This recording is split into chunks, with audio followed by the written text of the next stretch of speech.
নমস্কার সুধী ভক্তমণ্ডলী, রামায়ণ কথার অধিবেশনে সকলকে জানাই সাদর সম্ভাষণ। আজকে রামায়ণ কথার অধিবেশনের মূল প্রতিপাদ্য বিষয় হলো বামন অবতারে পুতনা রাক্ষসী কে ছিলেন এবং কেন পরমেশ্বর ভগবান শ্রীকৃষ্ণকে বিষ খাইয়ে মারতে চেয়েছিলেন। চলুন জেনে নেওয়া যাক সেই অজানা তথ্য। চ্যানেলে যদি নতুন হয়ে থাকেন তাহলে ধর্মীয় এমন অজানা প্রসঙ্গগুলো জানতে চ্যানেলটিকে সাবস্ক্রাইব করে আমাদের ধর্মীয় তথ্য অনুসন্ধানে উৎসাহ প্রদান করুন।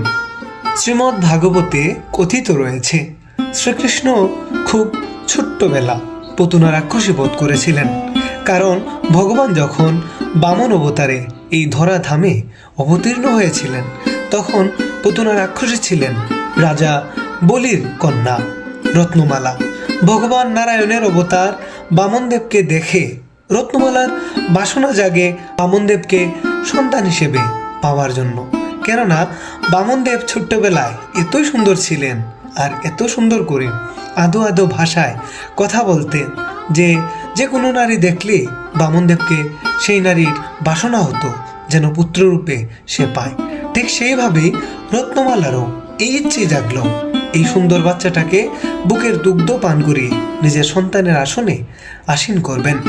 আর এই বাসনার কথা ভগবান বামনদেব যেহেতু অন্তর্যামী, তিনি কোনো না কোনোভাবে জানতে পেরেছিলেন। রত্নমালাকে মনে মনে কথা দিয়েছিলেন আগামী কোনো লীলায় তিনি যখন আসবেন তখন তার পুত্র হয়ে তার বুকের স্তন পান করবেন।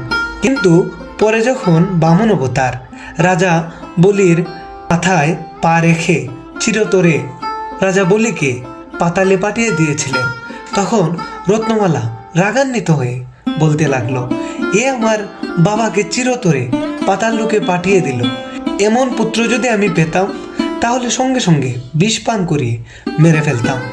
তখন অন্তর্যামী ভগবান বামনদেব তার মনের কথা জানতে পারলেন এবং অভিশাপটিও মাথা পেতে নিলেন। আর তাই কৃষ্ণলীলায় যখন ভগবান এলেন তখন রত্নমালা হলো পুতনা রাক্ষসী, আর সেই পুতনাই মাতৃদুগ্ধে বিষ লাগিয়ে পান করান।